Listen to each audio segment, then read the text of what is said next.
দর্শক সবাইকে স্বাগত গৌরীপুর নিউজে।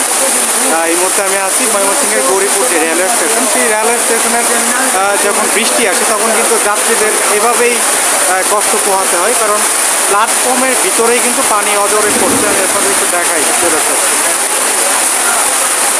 এই যে দেখুন অবস্থা, এখানে সারিবদ্ধ যারা আছে সবাই কিন্তু অপেক্ষমান ট্রেনের জন্য, কিন্তু বৃষ্টিকে এই যে বৃষ্টি, এই বৃষ্টির মধ্যে কিন্তু তাদের কষ্ট পোহাতে হচ্ছে।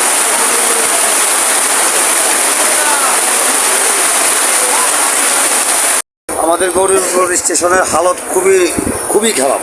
একটু বৃষ্টি আসলে একটা যাত্রী দাঁড়াবার মতো, বসার মতো কোনো অবস্থান নাই। সারা ঘরে বৃষ্টি পড়ে।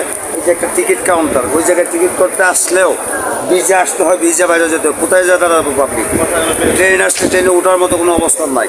প্ল্যাটফর্মের অবস্থান খুব খারাপ। জায়গায় মানুষের বসার স্থান, যেটা বলে কি মুসারিখানা, যেটা বিশ্রামখানা বলে, সেটার অবস্থা খুব নাজুক। এরপর টিকিট কাউন্টার, ওই জায়গায় যেখান থেকে টিকিট করবে পাবলিক, ওই জায়গাটার অবস্থান খারাপ। টিকিট করার মতো কোনো অবস্থান নাই। ওইখানে বৃষ্টি পড়ে, একটা লোক বসার মতো অবস্থান নাই, ট্রেনে ওঠার মতো অবস্থান নাই। এটা এইভাবে কি স্টেশনে এটা চলতে পারে? আমাদের এখানে দুইটা ইন্টারসিটি চলে, এই স্টেশনের অবস্থান এত খারাপ, এত নাচুক। এছাড়া কি বলবো, আমি বলার আর কিছু নাই। অনেক পুরানো ভাঙ্গা পানি টানি বসা যায়, প্যাসেঞ্জাররা অনেক বুঝতেছে পানি অনেক পুরানো, এটা কোনো কাজ কাম হইতেছে না। অনেক আগের থেকে কোনো কাজ কর্ম পুরানো চতুর্দিকে পানি ভাঙ্গি করতেছে, কোনো কাজকর্ম করা হইতেছে না। অনেক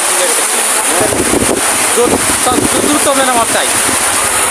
আমাদের গৌরীপুর ময়মনসিংহ গৌরীপুর রেলওয়ে স্টেশনে আপনার ট্রেন এবং বৃষ্টিতে, ওই যে দেখেন এখান দিয়ে আপনার ট্রেনের ফটো অনেকগুলা, এর ভিতর দিয়ে আপনার পানি পড়ে। টিকিট কাউন্টারে এখানে বসার কোনো প্লেস নাই। বৃষ্টিতে মানুষে আপনার বৃষ্টিতে ভিজা টিকিট নিতে হয়, বৃষ্টিতে ভিজা টিকিট নিয়ে বেরোতে হয়।